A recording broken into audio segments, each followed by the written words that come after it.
This is CNN, the most trusted name in news. CNN Chile Radio. Podcast. Siempre. Sentirse bien es más simple de lo que crees. No es necesario abrumarse. Pequeñas acciones cotidianas hacen la diferencia. Y Macarena Morales sabe cómo ayudarte. Comienza Bienestar, el podcast en CNN Chile Radio. Hola, ¿qué tal? Bienvenidas y bienvenidos a una nueva conversación aquí en Bienestar, donde vamos a seguir hablando de la ciencia en nosotros, de aquello que nos llevamos al plato todos los días y donde hay tanta confusión. Incluso ustedes mismos muchas veces me escriben para preguntarme qué como, que si la avena hace bien, que si no hace bien, que si hay que aumentar las proteínas o no. Y este concepto de, no, es que estoy disminuyendo los ultraprocesados, estoy comiendo comida procesada o no. ¿De qué se trata todo esto? ¿Por qué es importante aclarar tantas dudas respecto a la alimentación? Es más, lo acabo de pensar. Creo que el objetivo que tiene que tener para ustedes la conversación del día de hoy es empezar a cuestionarnos, a reflexionar en torno a qué es lo que estoy comiendo. Porque cuando usted va a cambiar el aceite del auto, usted le pregunta al señor y le dice, oiga, pero este aceite es de buena calidad o no, porque finalmente va a entregarle algo por dentro, ¿cierto? ¿Y usted se pregunta lo mismo con nuestro cuerpo? Que aquello que nos estamos llevando a la boca, aquella energía, aquellos nutrientes que tienen impactos significativos en toda nuestra salud, sabemos qué es lo que es, sabemos qué es lo que está en nuestro plato, o cuando vamos a la maquinita en la mitad del día en la oficina a sacar algún snack, sabemos qué es lo que nos estamos llevando a nuestro cuerpo.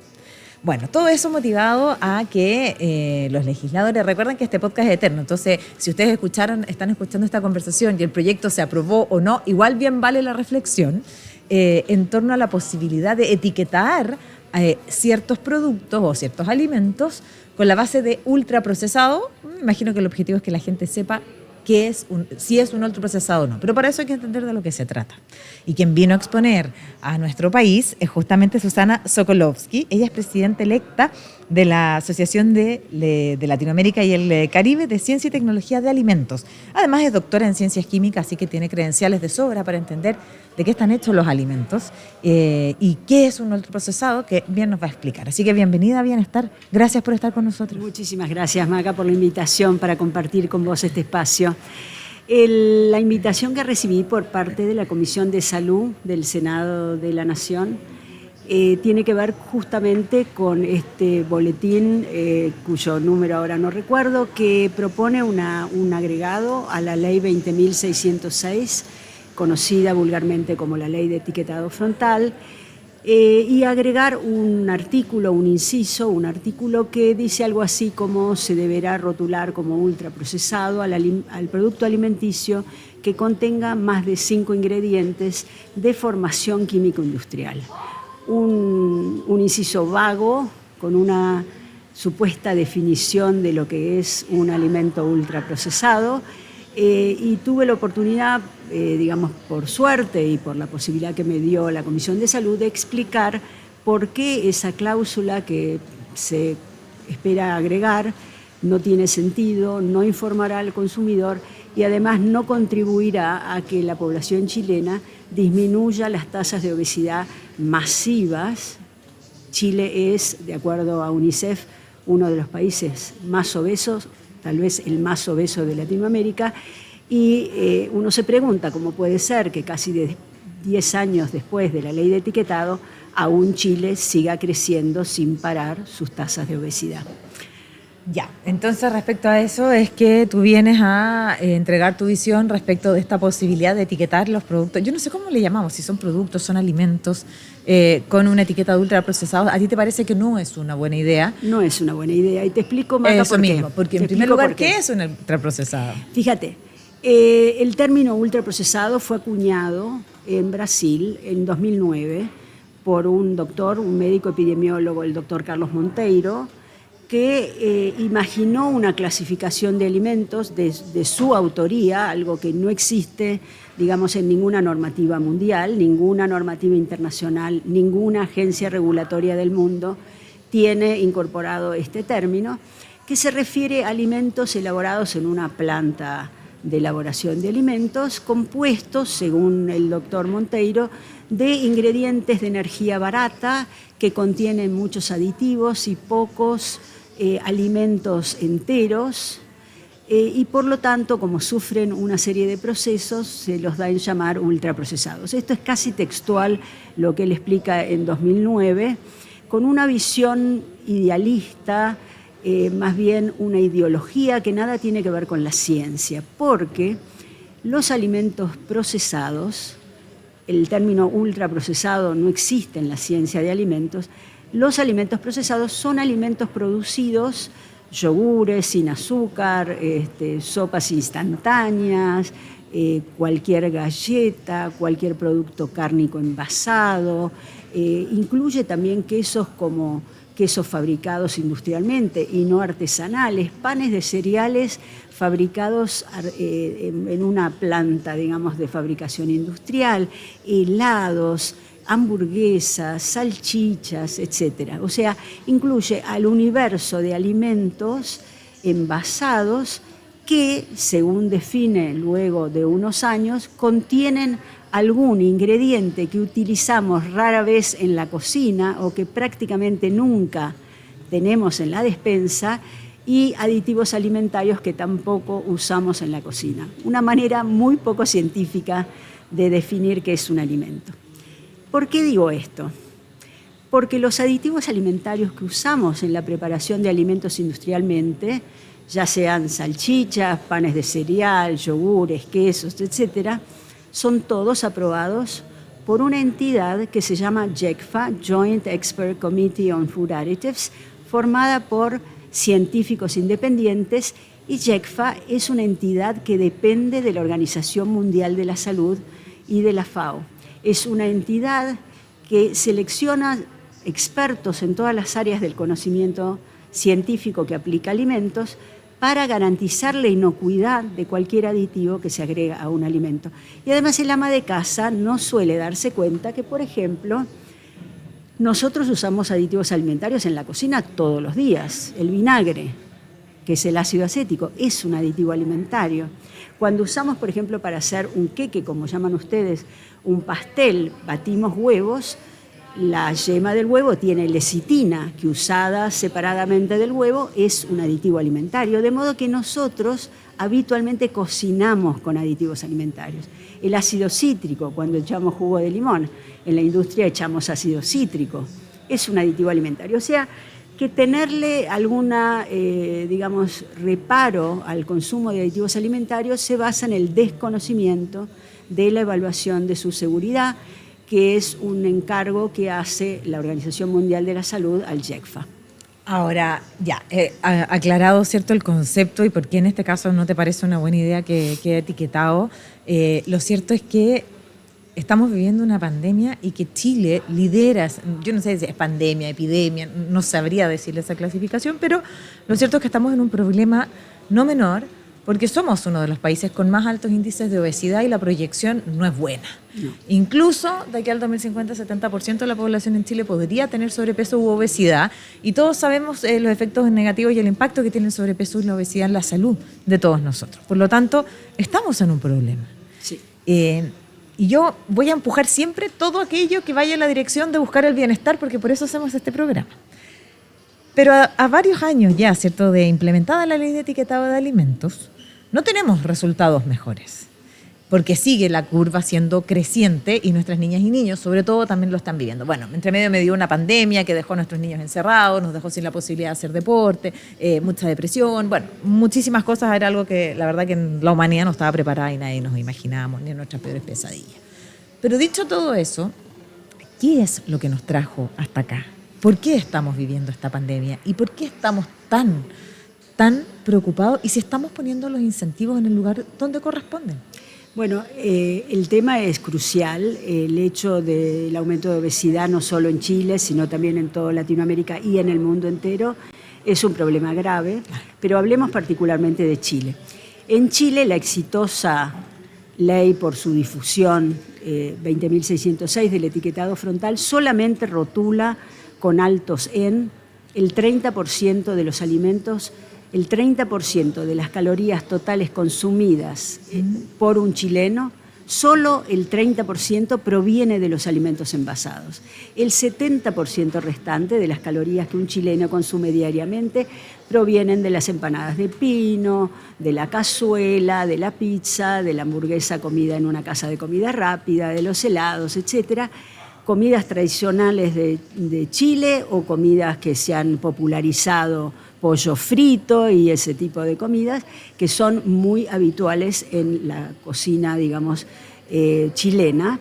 Y ese 70% de calorías no está etiquetado, no tiene ninguna información. Uno va a una confitería, tiene pasteles, queques, helados, no tiene la menor idea de cuál es el contenido calórico, el contenido de grasas, azúcares y sodio.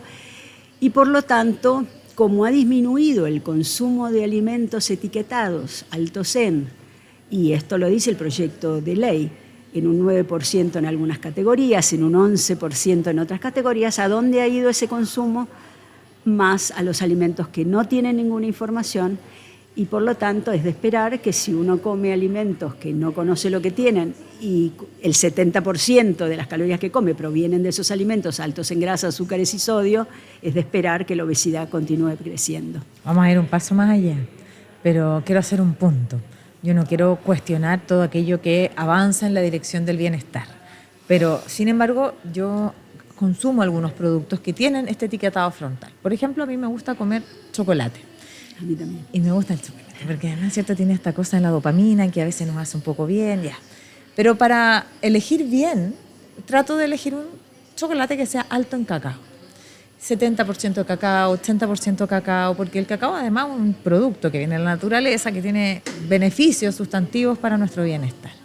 Y además fue descubierto por una SAT. No sé si tú sabías que en América Central, mientras fermentaban las vainas de cacao para llegar a las cervezas, claro, que llegaron al chocolate. O sea, tremendo.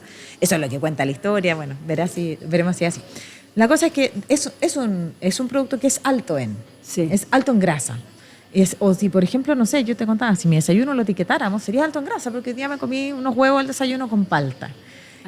¿Hay que seguir reflexionando respecto a cómo estamos etiquetando los alimentos o están bien etiquetados? Los alimentos que están etiquetados, porque como ya vimos una enorme cantidad no están etiquetados, están bien etiquetados con algunas salvedades, vamos a decir así. Porque ningún alimento es no saludable y todos los alimentos forman parte en moderadas cantidades de una dieta saludable. El chocolate, que es un alimento alto en, que es absolutamente delicioso y a mí también me encanta el chocolate, es un alimento alto en grasa y sin embargo forma parte de una dieta saludable porque tiene fitoquímicos muy convenientes para la salud, pero en cantidades moderadas. O sea, yo puedo comer empanadas de pino una vez por semana, fritas, 2 empanadas con moderación. Eso es lo que hay que entender. Preponderantemente comer frutas y verduras, comer cereales integrales, al menos la mitad de lo que como en el día tiene que provenir de cereales integrales. Por supuesto, lentejas, garbanzos, todas las proteínas que ahora están tan, digamos, en el tapete, las proteínas de origen vegetal, son muy convenientes para la salud y permite reemplazar en parte alimentos como cárnicos, que son altos en grasa, y por supuesto también nueces, almendras, etcétera, pero esa sería la dieta ideal. Eso no quiere decir que uno no pueda introducir cada tanto un alimento rotulado alto en. Claro, porque finalmente, bueno, yo te voy a contar al tiro, se lo cuento a todos nuestros invitados, tenemos nosotros una constitución que, te lo juro, cada día estoy más convencida de escribirla en serio. Y esta constitución del bienestar, porque no significa que no se vayan a mover ni corregir ciertas cosas, porque las constituciones, bueno, en su país está para qué decir, ¿cierto? No se pueden modificar ciertos relativos acuerdos. Y esta constitución tiene algunos artículos. Porque finalmente nosotros con la ciudadanía, con la gente que está en el día a día viviendo esta vida de salir adelante, de trabajar, de tratar de hacer lo mejor posible con las herramientas que tenemos y las posibilidades que tenemos, nosotros siempre le decimos, somos lo que comemos el 80% del tiempo. Uno no está de cumpleaños el 80% del año, ¿cierto?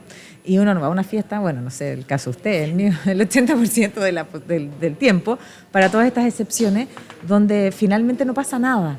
Pero el problema es que estamos viviendo de la excepción, estamos viviendo de hoy día cómo lo resuelvo. Entonces hoy día tal vez voy a almorzar la empanada de pino y mañana la pizza, y pasado mañana voy a pasar al auto y saco una comida rápida.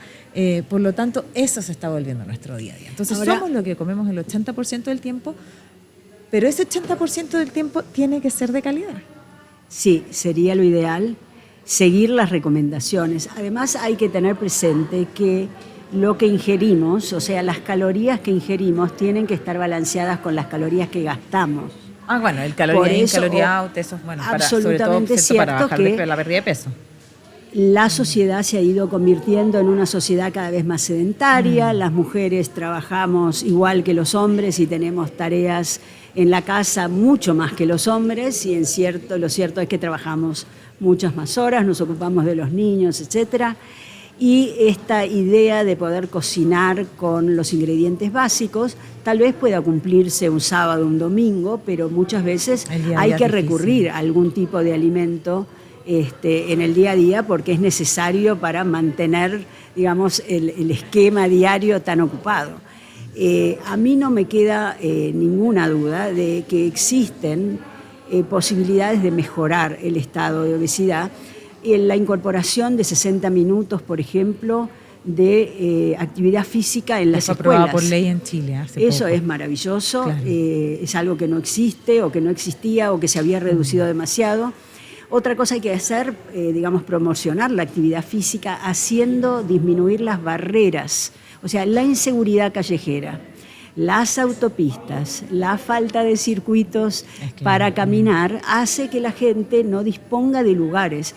Y entonces muchos países han adoptado esta idea de disminuir las barreras que hacen que la actividad física sea cada vez menor.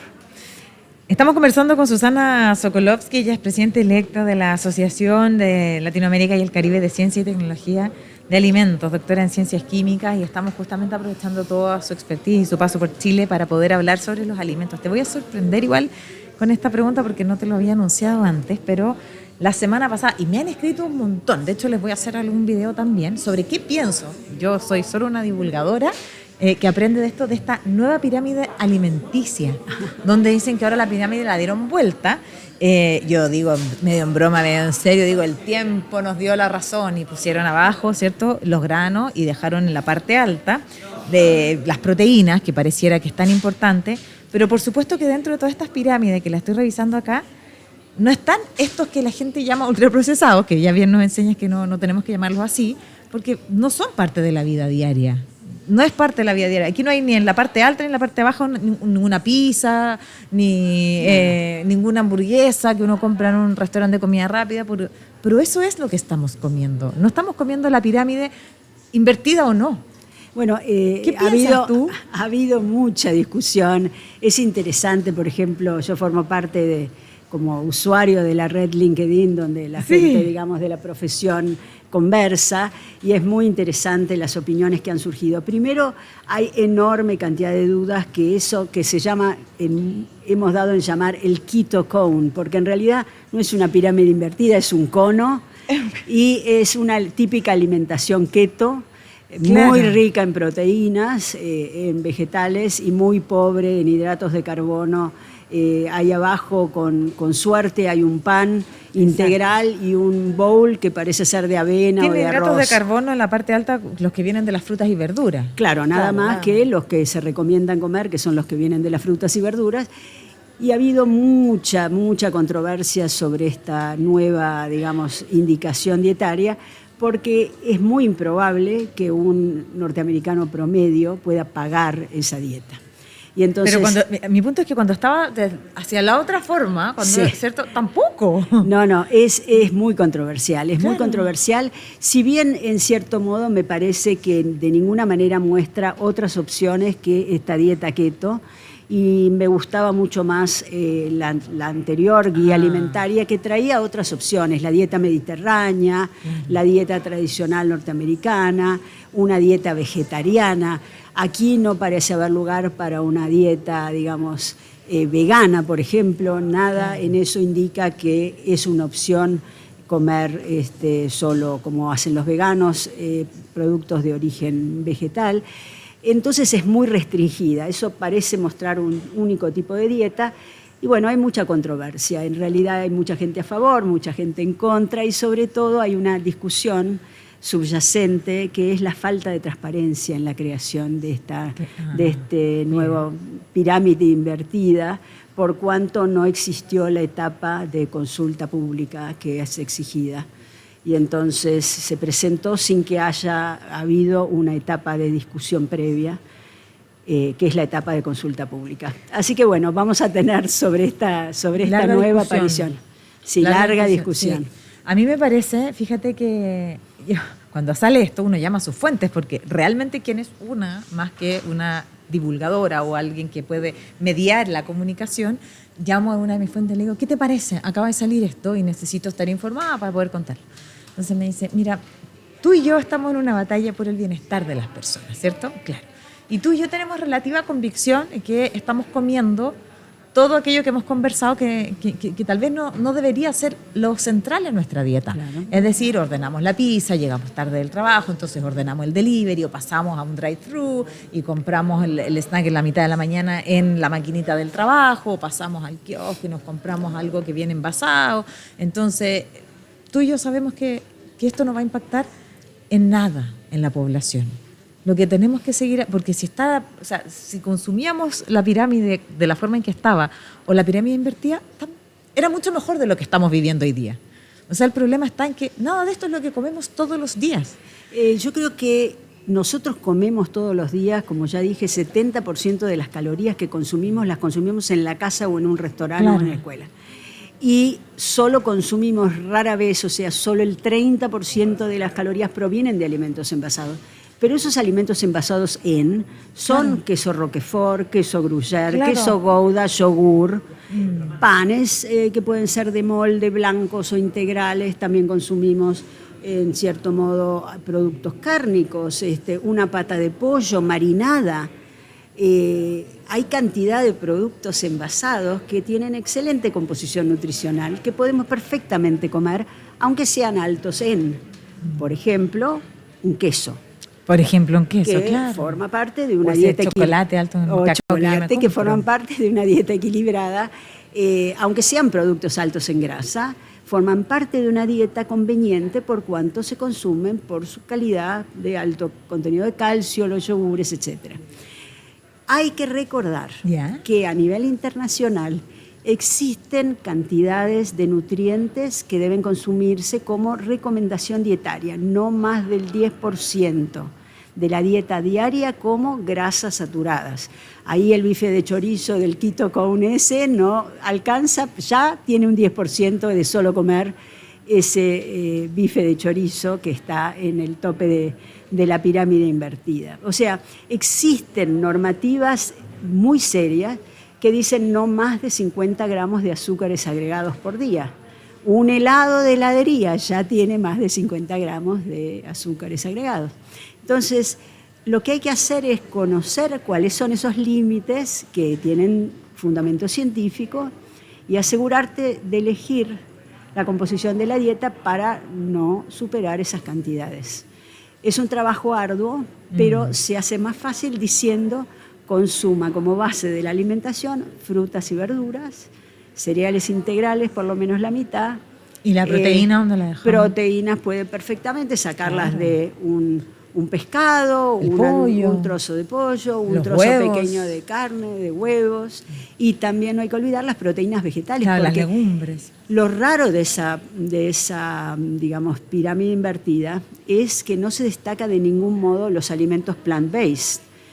Y hay un movimiento mundial enorme, y sobre todo en Europa, para asegurarse que uno se mueva de los alimentos cárnicos tradicionales hacia esos alimentos basados en plantas. Ahora, hay una controversia ahí. Entonces, tú me dirás tu pensamiento, pero resulta que nos han dicho, y no significa que yo esté de acuerdo, yo igual que la doctora traigo los datos que dice la ciencia, que uno debiera consumir, de acuerdo a la OMS, no lo digo yo, 0,8 gramos de proteína por kilo de peso, y si uno hace entrenamiento y tiene mayor ejercicio y todo, tiene que ser 1.2, 1.5, algo que es prácticamente difícil de alcanzar, considerando que un huevo en su mejor tamaño puede tener 6 gramos de proteína. Sí, pero... Por lo tanto, y que la proteína vegetal concentra menos proteína en relación a la cantidad que consumo respecto, por ejemplo, a la proteína animal.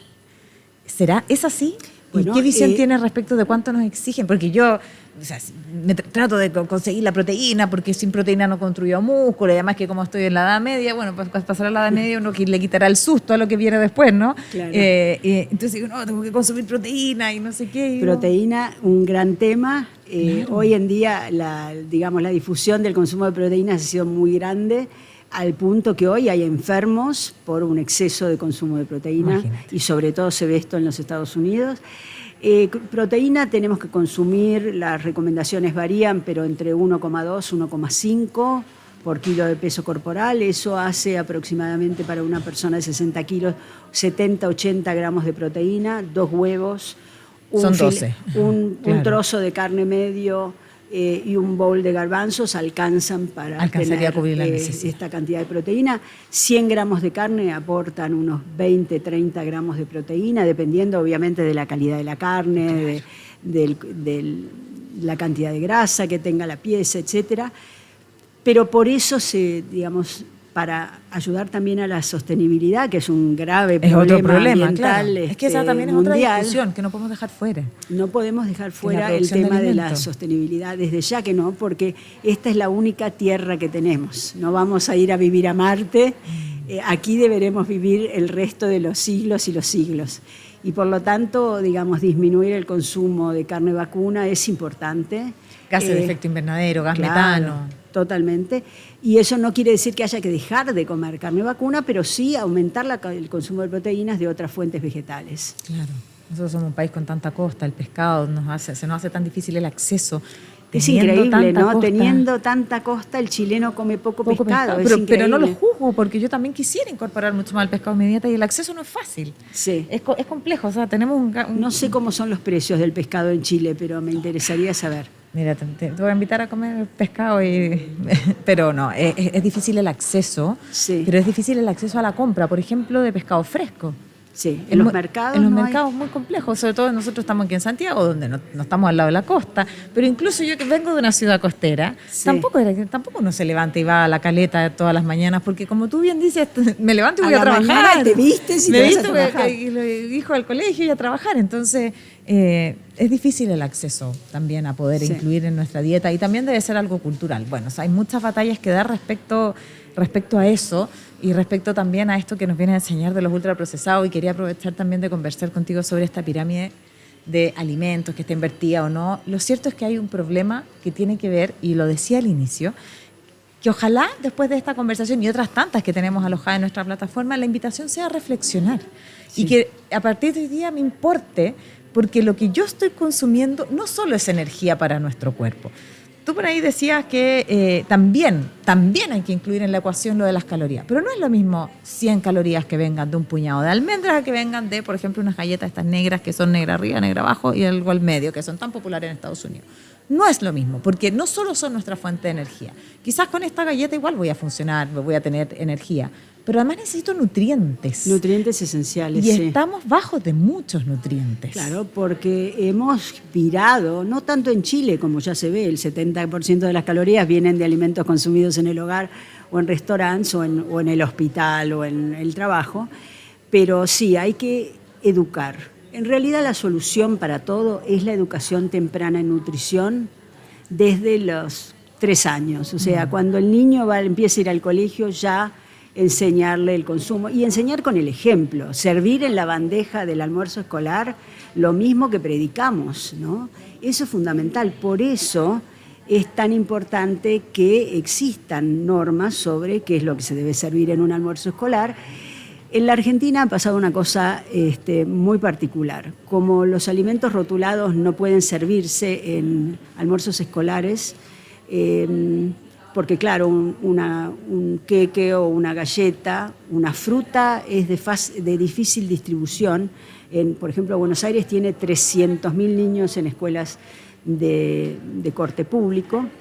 La provisión de frutas es muy difícil por el manejo logístico, y entonces hoy en día están sirviendo un vaso de leche con un pancito. porque no se puede servir ningún alimento alto en, y la fruta es de difícil distribución. Entonces hay todo un problema a solucionar. Claro. Para que los niños sean alimentados con frutas, también en el colegio, que la colación de media mañana sea una banana o una fruta, Claro. y para eso la educación es fundamental. Mira, los problemas colectivos tienen que tener soluciones colectivas. Y eso es en este problema y en tantos otros, porque la colaboración es el camino. O sea, cuando la academia, con la ciencia, con incluso bueno, una doctora acá me decía, bueno, pedirle a la industria ya es mucho. Incluso la industria. No, desde ya. Incluso la industria y nosotros mismos tenemos que, primero, con la claridad del diagnóstico, ponernos de acuerdo. Totalmente. Y soñábamos, yo te comentaba de un doctor que empuja mucho esta batalla, y decíamos, también a los 3 años de edad, nosotros aquí en Chile tenemos prohibido que asociar ciertas como comidas o ciertos productos a dibujos animados, etcétera.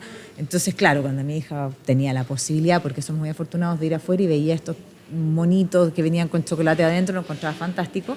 Pero cuando uno va al supermercado, lo que uno tiene, mientras está en la espera, en la fila, a los niños a la altura de ellos, Un montón de golosinas. que Sí. nada aportan. Sí. Y si ponemos, yo decía, bueno, uno puede soñar, ¿sabes que este podcast está hecho para Es que hay hacer? que tener bien claro que el concepto de las golosinas es alimento de consumo ocasional. Claro, pero uno va al supermercado Una vez por semana. y está ahí.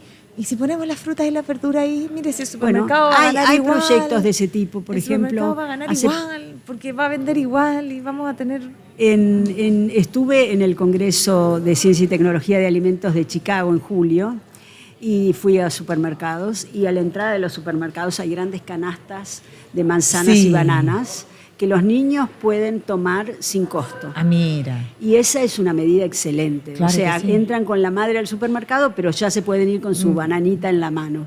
Hay ciertas medidas de pequeños empujes para que la alimentación mejore, y son parte también de iniciativas que vienen de supermercados o de industrias alimenticias. Porque hay que recordar una cosa que es fundamental. Cuando uno habla de la industria alimenticia, mucha gente tiende a demonizar la industria alimenticia, pero la verdad es que cuando hay situaciones de guerra, como estamos viviendo actualmente, o hay situaciones de desbordes de ríos, de inundaciones, Esa es la no se comida puede claro. cocinar en la casa. Entonces, la industria, junto, por ejemplo, con el World Bank, con el Banco Mundial, han hecho productos especiales para paliar la desnutrición, por ejemplo, en África o en países como India o Pakistán, con productos que son, por supuesto, elaborados en una industria, unos pequeños sobres que pueden chuparse directamente del sobre, de alto contenido de grasa, porque esos niños desnutridos no tienen oportunidad de comer en situaciones difíciles. Entonces, es importante considerar como gran aliado a la industria, y cualquier modificación hay que solicitársela también a la industria, que por supuesto está a la vanguardia de todos los adelantos, ¿no? Uno piensa en las papas fritas caseras. Las papas fritas caseras tienen más acrilamida, que es una sustancia que se forma durante la etapa de fritura, mucho más que cualquier papa frita comprada. ¿Por qué? Porque las papas fritas compradas tienen técnicas de envasado bajo nitrógeno que impiden la oxidación, por ejemplo, de modo que la papa frita no se pone rancia, se cocinan, por ejemplo, con técnicas muy rápidas que hacen que no se forme la acrilamida. O sea, hay un montón de cuestiones científicas, técnicas de elaboración de alimentos industrializados que hacen que estos muchas veces tengan mejor calidad que los alimentos hechos en casa, y un caso típico son las frituras. Mira, qué buen ejemplo. Incluso conversábamos y decíamos, bueno, aquí, ¿cuál es la guía para poder comprar un alimento que no nos haga tan bien o que nos haga mejor que otro?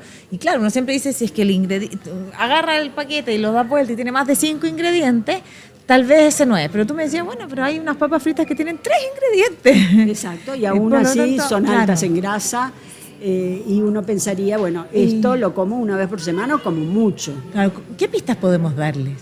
¿Qué regalo podemos darles? La pista tradicional, yo no soy nutricionista, Claro. yo he dedicado, digamos, los últimos 40 años a la alimentación, pero yo creo que la manera más clara de indicarle a un ciudadano qué comer es elija preponderantemente frutas y verduras para la preparación de cualquier plato, coma menos frituras, si es posible hervido u horneado, eso siempre es así, consuma proteínas todos los días consuma proteínas, si no es, por supuesto, vegano, pero esa es una elección, como tú decías, bien ética.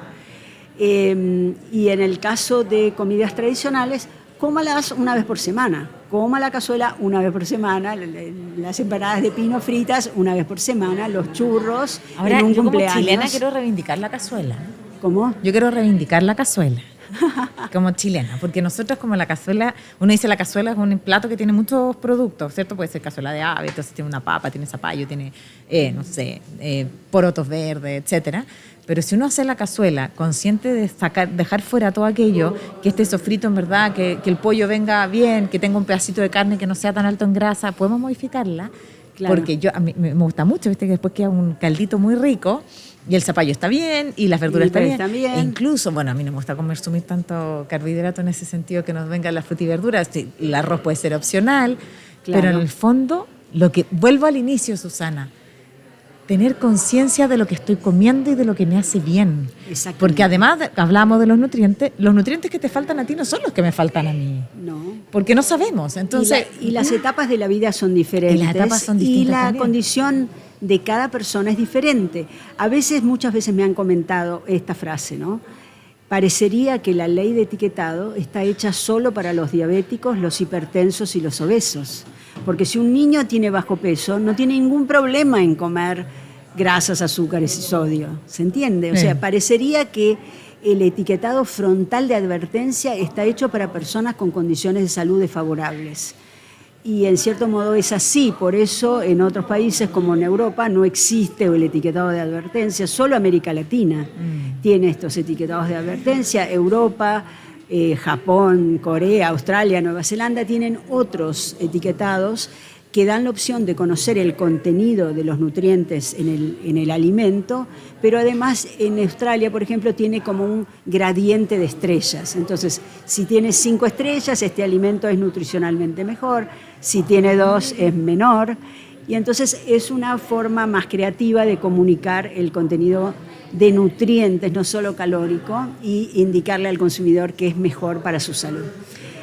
Estamos con Susana Sokolovsky, presidenta electa de la Asociación de Latinoamérica y el Caribe de Ciencia, Tecnología y Alimentos, además doctora en Ciencias Químicas, ha estudiado, ya nos has dicho, hace 40 años, ¿cierto?, los alimentos, y me queda muy poco tiempo.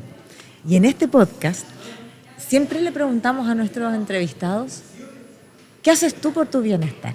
Porque finalmente Susana, que yo la acabo de conocer, conozco sus credenciales profesionales, por ahí escuché que tenía hijas, que también eran Capricornio. Sí. Ha tenido una vida igual que la de todos nosotros, ¿cierto? Sí, con todo lo que significa. Y finalmente nosotros también tenemos algo que regalarle al otro, porque somos un podcast, ya te decía, de bienestar. Y muchas veces queremos hacer más cosas por bienestar, pero la vida no nos permite. O así, etcétera. ¿Qué haces tú por tu bienestar? Bueno, es fácil. Yo soy madre de 5 hijos. No eran 2, eran 5. No, tengo 5 hijos, 2 varones, 3 mujeres, y trabajé toda mi vida. O sea, mis hijos vinieron conmigo a la universidad. Yo fui profesora 20 años en la Universidad de Buenos Aires. Vinieron conmigo desde que nacieron a los 4 meses. Teníamos la suerte de tener una guardería y jardín de infantes. Sí. Eso me permitió darles de mamar hasta que tuvieron 1 año, porque mi laboratorio estaba en el 3er piso del mismo edificio, de modo que eso me dejó muy contenta, el hecho de no tener que abandonar la lactancia materna, que es fundamental para los niños, y trabajé toda mi vida, de modo que digamos, es bastante difícil, lo que hacíamos para asegurarnos que los niños convivieran bien, iban doble escolaridad, 9 horas por día a la escuela. Entonces volvían a casa para el almuerzo y mi esposo, que es un profesional independiente, arquitecto, podía llevarlos de vuelta a la escuela, pero yo estaba trabajando en Colombia o en México. Muchos años me dediqué al desarrollo de alimentos innovadores y como tal, digamos, trabajo exige viajar a las plantas para el desarrollo de nuevos alimentos bajos en grasa, bajos en azúcar, el segmento light del mercado. Tuve que hacer esfuerzos muy grandes para no comer en exceso en los restaurantes por la noche, porque realmente estaba mucho tiempo fuera del hogar. No tuve, y debo confesar, no tuve la oportunidad de ser muy activa físicamente, pero los pasos que caminaba por día, caminaba 15, 17 mil pasos por día, digamos, el solo hecho de trabajar en una planta, alcanzaron para mantenerme más o menos en forma. Y se puede, pero hay que tomar una decisión propia. Hay que tomar una decisión. No puede ser el Estado puede facilitar, puede informar, habilitar, puede tratar de educar, pero la decisión es personal. Y con la ayuda del Estado, con, la conciencia que uno toma de qué elegir cuando compra en el supermercado o en la verdulería, puede perfectamente vivir una vida saludable con, obviamente, las circunstancias que pueden llegarnos por enfermedades y demás que ya no dependen de nosotros tanto. Así que creo que ese es el consejo, tomar una decisión personal de ofrecer a la familia y a uno mismo una dieta saludable. Estupendo. Susana Sokolovsky, muchísimas gracias por habernos acompañado, un gusto conocerte. Gracias por venir a instruirnos también respecto de las decisiones que se toman en las políticas públicas que también sin duda impactan en la ciudadanía, pero me quedo con eso, con la decisión personal. Gracias. No, gracias a ti, Maca, un gusto estar acá. Y a ustedes también, como siempre, gracias por hacer posible que Bienestar siga en sus capítulos, entregando alguna recomendación, siempre, siempre de la mano de la ciencia, siempre de la mano de los que saben en torno a estos temas para que finalmente podamos impactar en nuestra vida y vivir un poquito mejor. La invitación de hoy día es a reflexionar, preguntarnos, ¿qué es lo que me estoy llevando a la boca? ¿Qué es lo que me está alimentando? Con eso basta. Muchísimas gracias por acompañarnos y como siempre, será hasta la próxima. Chao, chao. Hasta aquí llega el podcast Bienestar con Macarena Morales. This is CNN, the most trusted name in news. CNN Chile Radio. Podcast. Siempre.